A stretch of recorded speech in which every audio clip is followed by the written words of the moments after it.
Whether you're just delving into the world of voiceover, you're an established voice actor, or you just want to listen to some unfiltered thoughts and opinions about the industry, then this podcast is for you.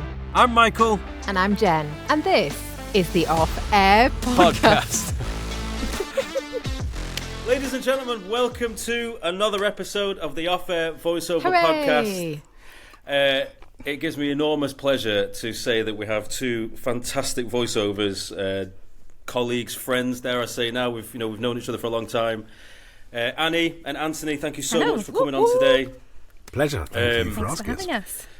We've, as those of you listening will know, I've said many times that I have had an ambition to try and get a couple of different voiceovers on at the same time, and I'm so thrilled that we've managed to do it today. New format, new screen. And we're so excited. I am going to say though, like if it goes wrong, we are going to blame them. So there might be the last time we are friends.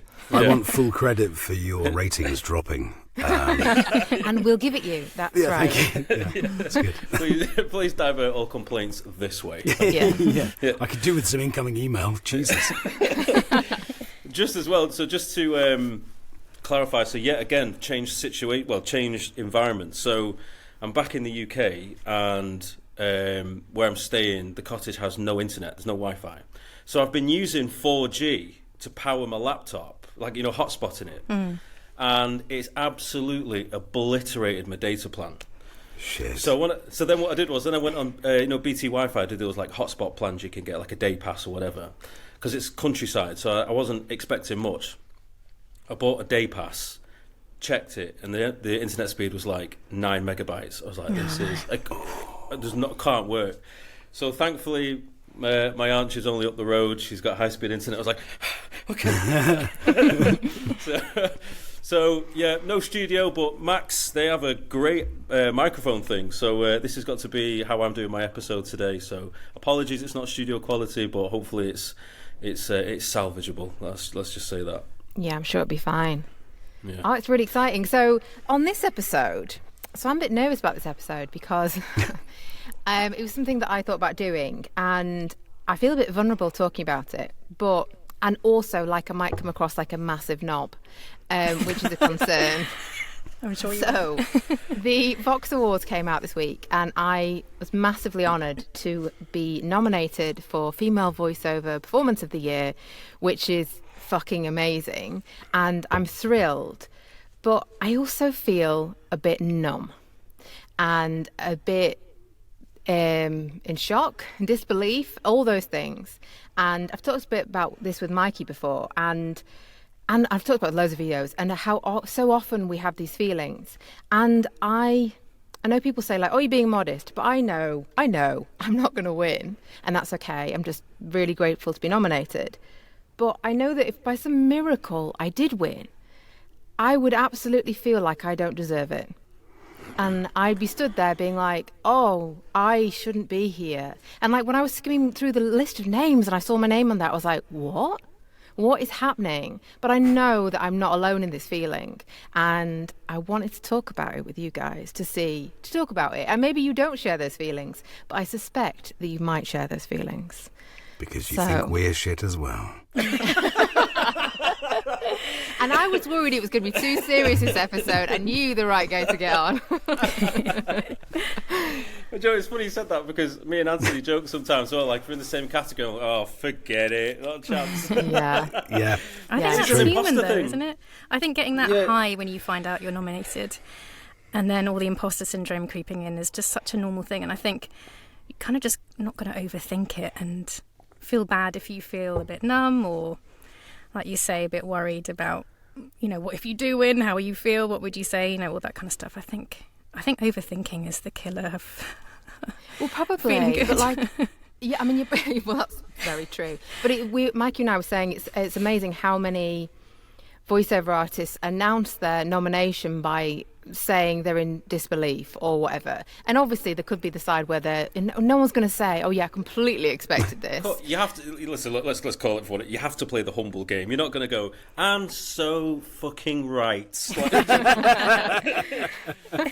right, I got nominated. But I'd love to see a bit more of that. Like I worked really hard. I deserve this, but I haven't seen that yet.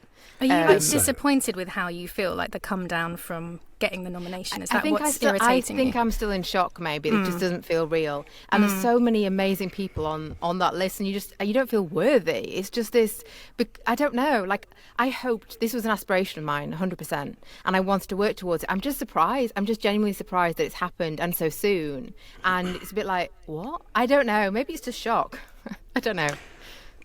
All I would say, I mean, you've been nominated before, Jen, haven't you? Yeah, I have, yeah. So is your level of disbelief and shock this time around similar to last time or more? I mean, I've always been a bit shocked, but probably more now, I would say.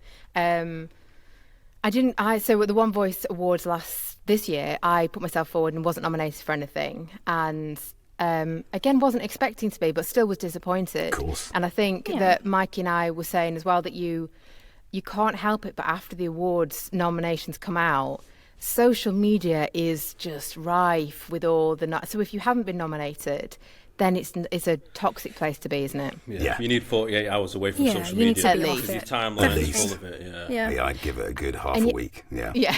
Yeah. And you definitely have that, I'm so pleased for you. Oh, I really wish that I had that. Yeah. But here's the thing, right? Obviously, there is always a huge amount of humility because, and just to kind of just stress as well, this isn't an episode to talk all about award nominations. No. It's largely about and we have dabbled in the mental health side of things a little bit, but we want to go into it a bit more because there is so much that goes into the peaks and the troughs, and whether that is an award nomination, booking a job, not booking a job, etc. And it's fascinating to hear other people's, sort of interpretations of that. But what I was going to say was, I've lost my trail of thought. What was I going to say? I shouldn't do that. This is why I shouldn't side quest, because I have a point. I do a quick side quest and I forgot where the main road is.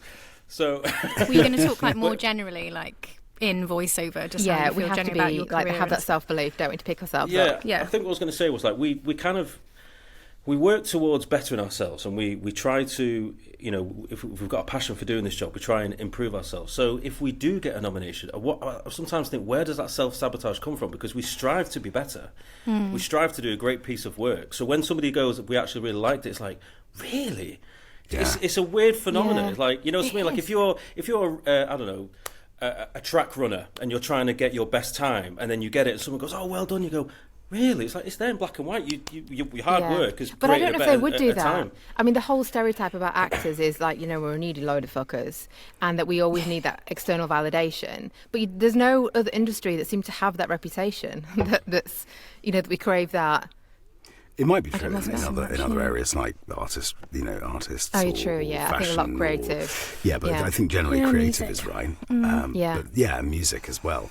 But I think there's perhaps, with the exception of art, nothing else that's quite as subjective potentially. When you're asked to when you're asked to put something into these award categories, and particularly now over the last couple of years, they only allow one entry per genre. Yeah.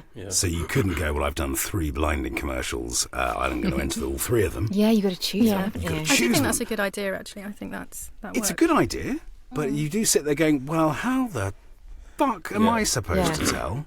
Which of these is this one is more interesting? This is less me, so therefore is it more surprising? Yeah. Is it, so you're left with this dilemma. Yeah, you have to make that. You're guessing what they might like with any audition, aren't you? Yeah. You're guessing what they want sometimes. Yeah, exactly. Like auditions, so we have that dilemma all the time. Give us your first take. Oh, that's not what we had in mind at all, you useless piece of shit. I think also with Vox, like their thing of the last year and this year is like human performances. So I think that kind of guided me as to what I was going to send. I think that's quite helpful actually, because you kind of know roughly what kind of performances they're after. But it is a guessing game. I find that a lot of work these days. I was having a conversation with someone on LinkedIn a couple of days ago, and they were saying about how a lot of performances now, and I could relate to it, they are leaning on a human emotive performance. Like, you still have your run-of-the-mill generic stuff that it needs to have a certain sound, but the need for more natural human speak that people can relate to, I found, has gone up. So then obviously now you've got award categories that lean into that as well. I think it's I like the way they've changed it. I think it's a good shift that they've done. And I think it makes it just feel a bit different from One Voice as well. Unless they change One Voice, but it just feel like there's a slightly different slant on the awards. Yeah. In my opinion, anyway. Yeah.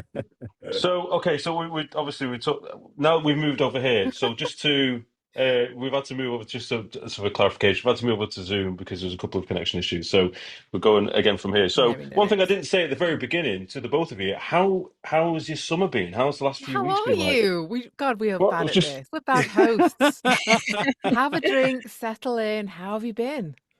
Oh, we're very well. It's nice of you to ask.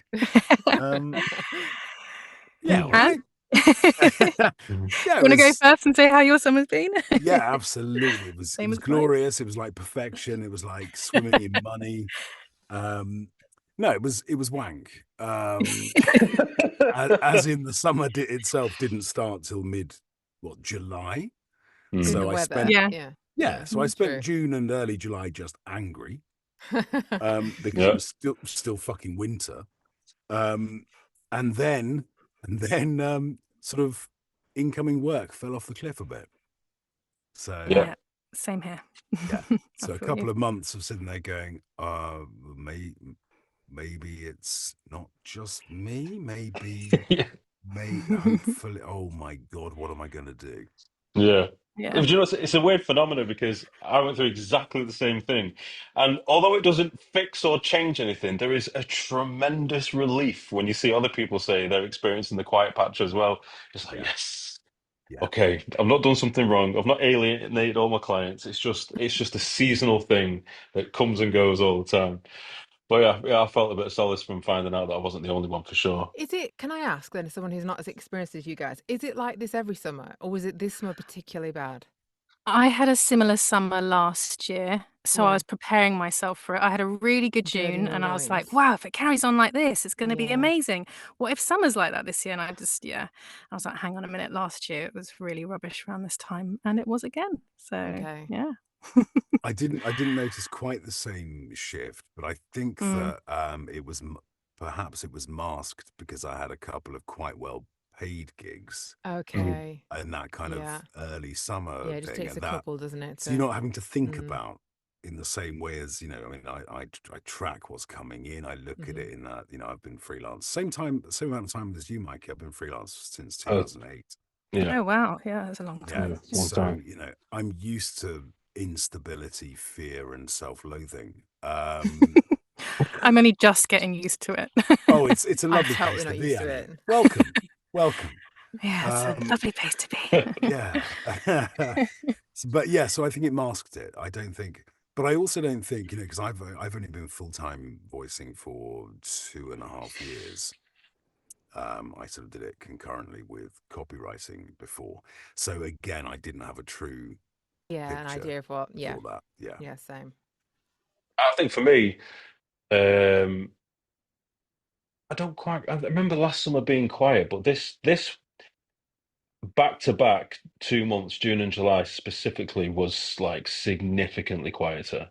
And then August, out of nowhere, mid-August, I'd say it just started to just come alive. You know what I mean? And there's no rhyme or reason to it. It's just but the thing is, be holidays and stuff, I guess. Yeah, I think a lot of people are away, especially over like the second half of July, first half of August. Like school holidays and stuff. Yeah, projects just aren't happening as much.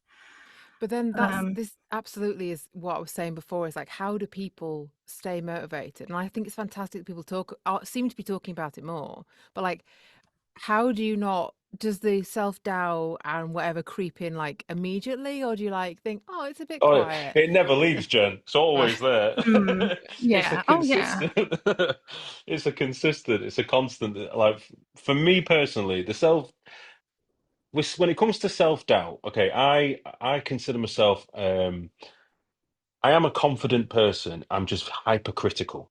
Yeah. And I think through the back of that, the self-doubt can be, I feel like I've done well, but like I said earlier on, like I can listen to a piece of work I've done, I can be proud of it. But rather than just like take a deep breath and go, oh, I'm proud of that, it's like I'll listen to it over and over. Go, I wish I could change that inflection. Wish I could change that nuance. Just can't let it go. I have to consistently look for ways to improve something that can't be changed.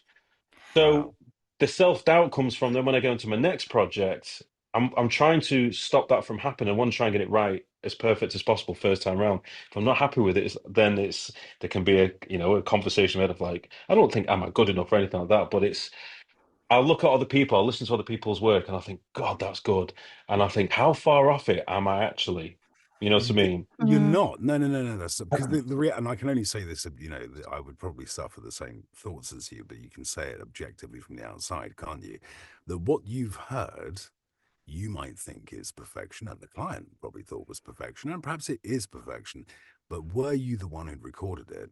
And this may be true of the artist who's recorded it. They might be sitting there going, "I wish I'd inflected that word differently. I wish I'd placed it better. Just slowed down a bit there.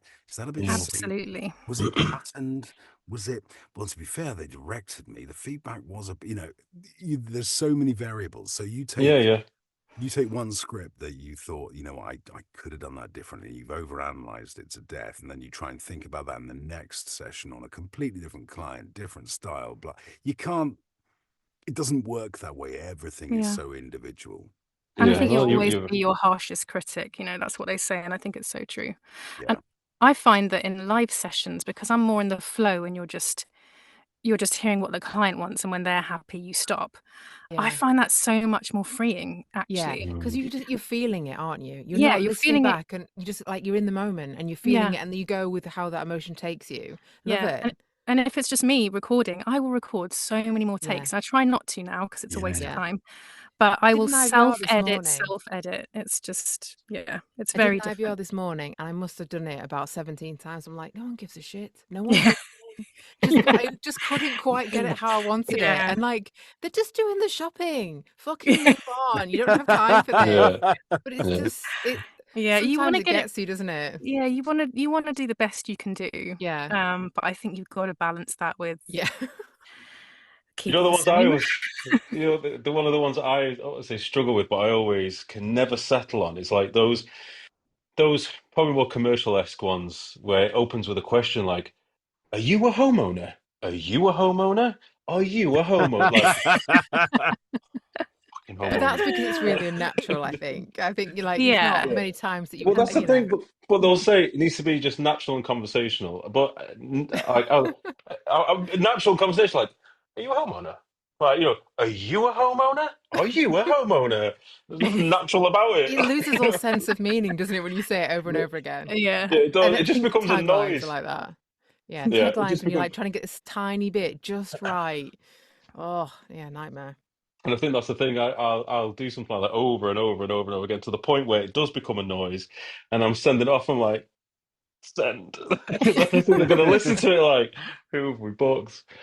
But I think it's just I think with this kind of work, it's creatively, obviously, we all want to try and do the best piece of work we ever possibly can. So there's always I imagine like a bit of a self perfectionism. Do you know what I mean? You don't want to put out something substandard. You want it to be great. You want to be something that resonates with people. My goal, I always say, is I want to get a crier. I know that sounds really weird, but if you can do a piece of work that makes someone actually cry, I think that for me is like the emotional jackpot. You meant you want to play a crier. No, not like in some sadistic, narcissistic sobbing way. Like mess. I just mean something that's so resonating. Of course, make people feel something. Yeah, you do. Absolutely right. Yeah. So I think it's just one of those battles of internal emotions where you sort of, for me anyway, I can overanalyze things, and then to the point where, like, have you had it where you probably had it right at the beginning, but you've overanalyzed it so much that where you've ended up. One of the first takes is the best, isn't it? Often. Yeah. But not always. Because sometimes not always. It's a flat motherfucker when you play it back and go, piece of shit, and you're like, what was I thinking? Yeah. Have you got like a system with the auditions? Like, so if you've got like a cutoff, like 3, and that's it. Otherwise, I'm overdoing it. No, but I need to have that system. For sure. Do you mean 3 different versions and therefore? No. Like, or just I'm going through it 3 times and that's your fucking lot, and then I need to move on. Because I found that I was like, I'd audition and I'd overcomplicate it by, like, I know what I need to do. I'm in the ballpark, so do a little bit of a warm up. Then it's like, right, three versions of it, and the third one really should be where it is at. And then just otherwise, I'm on version 25, and version 3 or 4 was good enough. You know what I mean? Like, there comes a point where it's like, it's getting ridiculous now. Just send the fucking thing. And then you listen back and then you're like, oh, I've gone up there. I should have gone down. And like the client is not going to be thinking that, are they? They're going to be like, oh, that made me feel X. They're not going to be like, oh, I wouldn't have made that choice. I don't know. If they've listened to it at all. Well, yeah, that's true. If it even gets played, 5 seconds, yeah. I find that's I find that an interesting thing actually, because like somebody said to me recently they were pressured to get an audition back as fast. Oh, that was it. Yeah, they sent a file of WeTransfer, and you get like a notification when it's been downloaded. And they were pressured, like, we need this audition as fast as possible. Can you let us know? Like, yeah. 6 days later, still hadn't downloaded it. Like, what is that about? No, do you know what I mean? So sometimes they don't even like, they just don't listen. Like, they just change their mind or whatever, and like they don't even listen to it. Just very briefly, the weird thing about WeTransfer is it will only tell you if they click a certain link that's come through, but if they copy and paste it, I think, or anything like that, it doesn't always tell you. So yeah, it could be that. But it may be that they just haven't listened. Yeah, it could. Well, I think sometimes I only imagine if somebody's doing things at the last minute and they're rushing, they'll have gone to various different people. So you're maybe one of like 4 or 5. If they found what they're looking for, they probably won't even bother listening to the rest of them, I suppose. Yeah, it's true. Well, it's true though. But I suppose, I think, like you said before, Jen, about the self-doubt stuff, I think it's just something that's in us a little bit. But when you've been self-employed though, Anthony, you might be able to relate to this. I think you just, I don't know, you build a bit of a resilience to it, don't you? Yeah. I suppose, like. Yeah. I mean, so this might sound ridiculous. I don't know, or my overriding feeling when I send work off, and this was true when it was written work rather than audio, would be, oh, please fucking like it. There's essentially I don't believe, apart from those clients where you've done repeated things that are supposed to be very similar, like in a sequence, in a program of some sort. I don't feel like I necessarily I'm going to get approved first, right out the gate. And I don't necessarily mean they might have a pickup or two. I mean, part of me is thinking, what if they think that's fucking awful? What if they think that? And and that is true of almost everything I send to everyone. Yeah. And that's that was for I've written so many thousands of annoying words for people to have to read. And it didn't change that feeling every time I sent something off. Was like, just please let me be good enough. I mean, I find the human psyche so interesting. Like this is just, and maybe some people are different, aren't they? Different, because I like Mikey, what you were saying before about the building resilience. I think I'm resilient as fuck.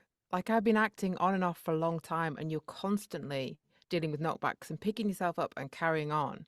And yeah, I always have that feeling of like not being quite good enough. I don't think that ever goes away though. I think maybe not. There's only one person, and I won't name them, that I've spoken to about this in voiceover, who said they don't get that. They don't feel imposter syndrome. They have full confidence in what they do. Wow. But I think that's like very rare. It is rare. That is rare. Has that person won a massive awards? Are they like hugely well known, or? They are very well known. I'm sure they have won some awards. I can't think of them off the top of my head, but they have. Yeah. But yeah, really so I think so. It is possible. Yeah. I know I won't ever get there. Yeah, same. I was going to say, like, I think because of actually childhood stuff, which I won't go into now, I don't think that I'll ever lose that anxiety.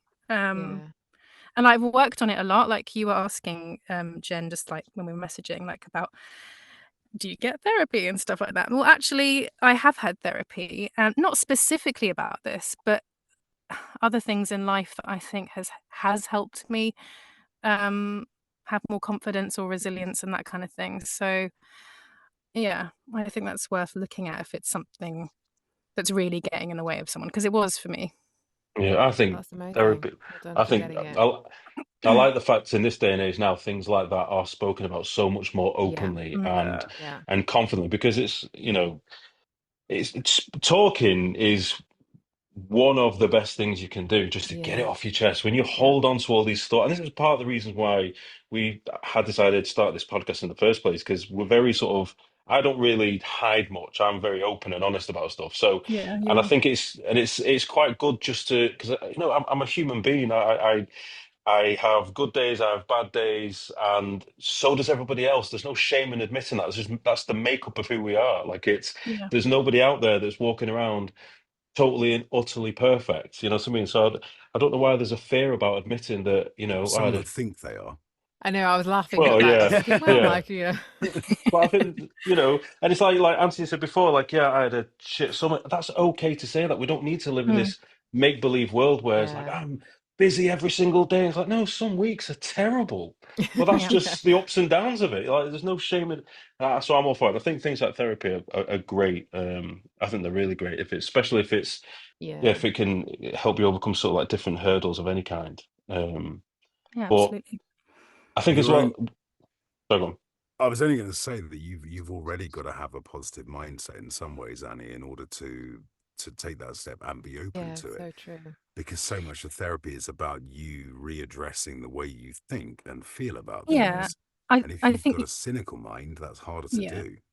Yeah, and I think you've definitely got to be very sort of self-reflective for it to work well, which I think is something I've always been like that, but sometimes over analytical, and like, like we said, it really got in my head, and I'm sure it's held me back, like career wise and stuff, especially when I was younger. Absolutely, I know that now, especially since having therapy. But like, yeah, I think there's a freedom with being able to use therapy to help you in all sorts of parts of life. But so, yeah, I think I can see the knock-on effect and how it's helped is with confidence, and I think actually also experience has helped as well. Yeah, Like, the I more think experience I've had, the I think more as I I've can got go into a older session. Yeah. as But well. just even with voiceover sessions, like, I used to get so nervous before live sessions in my booth, like really nervous, like not in a good way. And like I would go in and like they wouldn't notice it, but I would feel it, and I could sometimes hear it in my voice.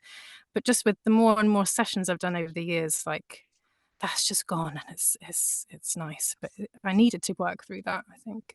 Do you ever I get see. it? Sorry, Micah, go No, ahead. no, no, no, no. Go. I'm going to keep still. I've said too much. Go on, carry on. No, that's not true. Um, do you ever have the thing where nerves appear where you didn't have them? Because I had that in this session this morning, really unexpectedly. Sorry, I Where shouldn't it have was laughed fine. then. Sorry. That's yeah, it was all fine. I think I'd done the first read. Maybe I was halfway through the second, and all of a sudden I stand for my reads, and I have heard a very, very good point about the potential for sitting. Because while your body might be a bit more slouchy, you might need to be more aware of it. You are actually more relaxed. That's Yeah. interesting. You can It's relax true. into it, whereas when you're standing, you automatically tense. And I've I felt my buttocks starting to quiver. I was just standing there and going, oh, hang on. I could feel my legs and like just this slight jump. Like, why? I was fine a minute ago. What's going on? And having to suddenly cancel that out of my head. Yeah. Yeah. What was the trigger? Awareness. Do you know what the trigger Oh was? no. And it was mid-sentence as well. Oh, So maybe it was interesting. one of those things where it was lots of long, annoying, overwritten sentences as Oh, well. yeah. So Where do I breathe? I was probably Yeah. aware, having given one read, right, that bit's coming up. Maybe it was just that. And it just suddenly triggered a little, well, you know what you need? Jiggly buttocks. This will make you feel more relaxed. Yeah, this will help. I think we This will found the help name of recruitment. this episode. Jiggly buttocks. I think I'm painting my arse in a bad light here. It's obviously firm, but nonetheless. I love live sessions. I love them, but absolutely make no mistake. I remember many times in the past, and it can still happen in the future. The more experience you get, the more comfortable you get. So you go in there Yeah. with like not an arrogance, but just a renewed confidence that I've got the script, I know how they want it, I've done this before, I'm more than happy with all these people on session, fine. And then you go into the session with what you believe is what they want, and it's not. And then I'm like, oh, I've nowhere else to Yeah. go. I don't know what else to do. And in my head, everything else is, I'm like, my brain is just frantically searching for what they might want. But I was so convinced based on Mm. the information I was given, what they're asking for, and what they'd heard of my work before, so something like that. So I go down that path. And then they don't want it. I just hit an absolute wall, and I can't creatively think like, where do I go from here? How do I change it? And because it's part of that is it's not that I don't know what to do, it's the panic. You know, because Yeah. you think Yeah. you know what you're It's going to something do, and it unexpected, isn't it? Like Yeah. yeah. anything unexpected in a session, like especially when you're doing like video games and stuff. I'm like, oh, do you want to try this? Do this character and in this accent that you haven't rehearsed in for a while or whatever. Like, Yeah. that's the time when, even though it's like quite thrilling, that's when I might possibly start to kind of quake a bit inside or Yeah, my whatever. buttocks would be No. going crazy at that point. Yeah. But I think the more you get used to Yeah. just kind of being pulled in different directions and trying things out in a session, I think you get more used to it. But Yeah, and it can be so fun as long as you're able to embrace that. yeah, if you're having fun, Yeah. You're not just like, you have a fuck. panic. Yeah. That's I where I think what guess a video game or an animation is just, Mm. it is fun. What Yeah. you're doing is, Mm. whereas we can't pretend with the best will in the world that every corporate narration is fun. yeah. I enjoyed the result of today's work because the people were happy. I am getting paid some money. That's all good. The talking about it bit, while I enjoy what I do, I can't pretend that itself was a thrilling bit of text to bring to life. Mm. Yeah. Yeah. And So, like you said, especially if it's like really complicated, long sentences or like something medical. yeah. Yeah. Oh, I yeah. think When you know I it's actually coming, that's scary. I don't know if I did an audition for like a kind of an agency once, and they purposely had a really complex medical text, and I did stumble a bit and like quite a bit at first, but I kept going and like kept my cool, and they did say to me at the end, that wasn't actually to see if you could say it perfectly; it was to see how you responded Oh, to that wow. situation. So that was really interesting. But I'm sure it's something that producers are aware of, isn't that kind of thing, like how you keep your cool or not. Yeah, yeah, Yeah. absolutely. I think that I think I do like it having those sessions where you're thrust into a situation you weren't quite expecting, and then you deliver on it. My God, the renewed confidence that you get off the Mm, back of that, yeah. that's a good feeling. But one thing I saw, there was a post from somebody on LinkedIn the other day. She was referring to, what is her name now? I forgot what it was. She was talking about some common mistakes she sees newbies struggle with, and they throw in the towel a bit too soon, and that is dealing with rejection. And it's like Mm, this. Mm. There's almost like you know, I've spent time doing an audition for you. Why have you not emailed me back? And Jen, you kind of mentioned this, didn't you, recently? You said about if I've spent time doing an audition for somebody and then they don't message me back, you were like, you're offended by it. And I was like, well, maybe just let it go. But I if, think you're paraphrasing massively there, but in the interest of go with it. time, yeah. Yeah. So no, so if by I sort of I take back a little bit of what I said because when I listened back to that episode, what you were saying was if I've spent time on it, there's been a back and forth, It was you've more if then someone's delivered. personally asked me to audition Right. oh, rather than right. like Yeah. a pay to play. And Yeah. then I was like, then you could just at least say, no, we've gone with someone else. Yeah. And I think my Yeah. response was more of a generalization. But this post that this girl put, she was saying that some people they have a real difficulty handling the rejection side of it. But I suppose that's just part of the course, though, isn't it? Like you have to. I think once you've sort of normalized that rejection is nothing personal, you're either right for it or you're not. You know what I mean? That it's something like I have this idea of just send and forget. You know what I mean? But there are jobs. Have you had a job that you've gone for that you thought you're absolutely nailed on, and then Yeah, you've not got it, somebody else has got it? It does sting a little bit, a little bit, especially when you're. but it also shows you. There was a job I auditioned for, was contacted about this a few years ago while I was on holiday. I was on Rhodes, I think, in the middle of fucking nowhere. It was glorious. And I got contacted about this thing, and I said, well, I can only give you a phone, audition, because I literally had taken nothing deliberately.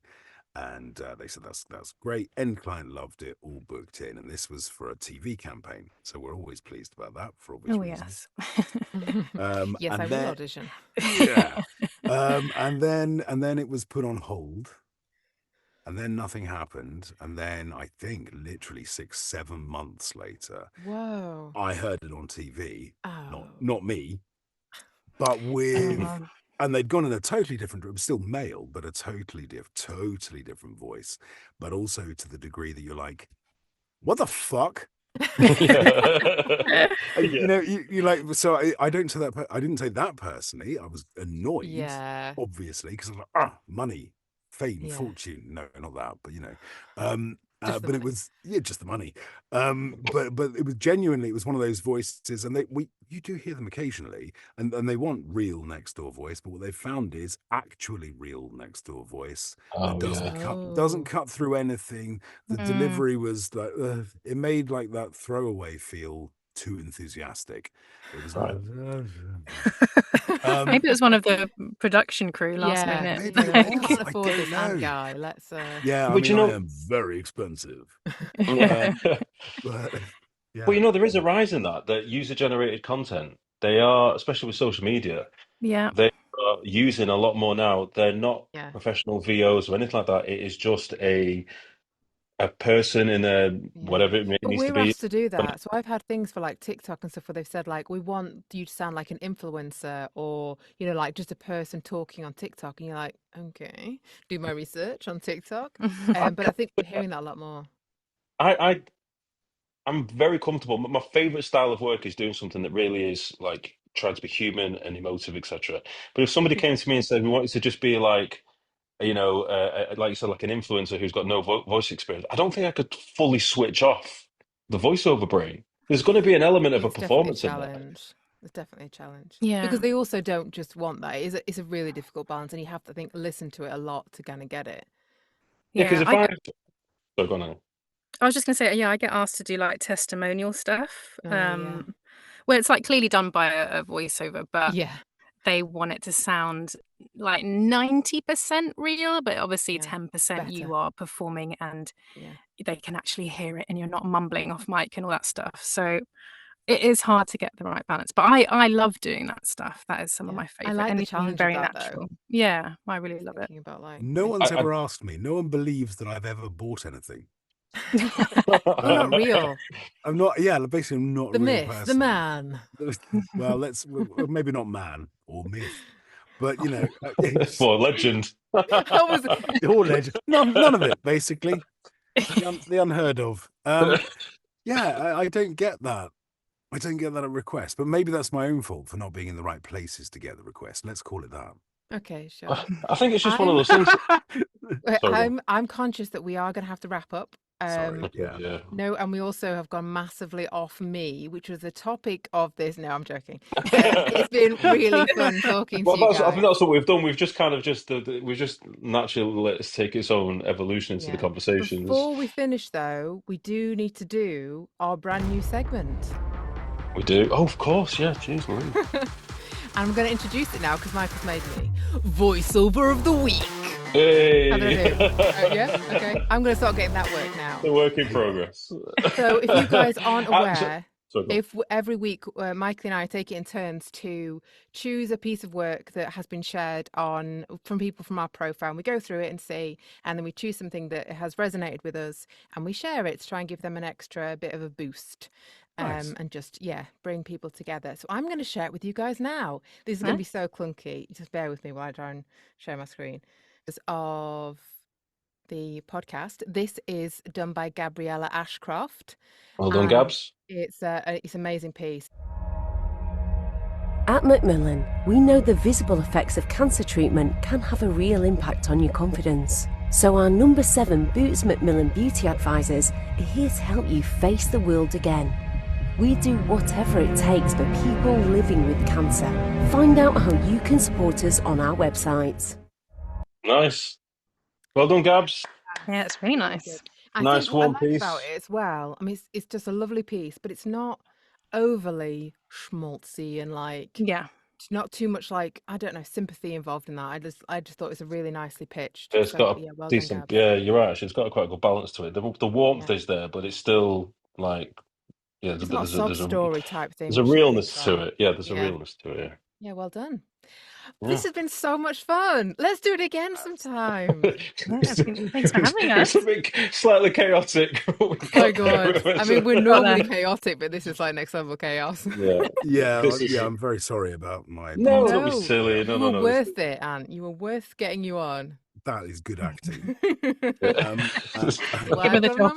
There's a reason you're nominated. Stop the self-doubt.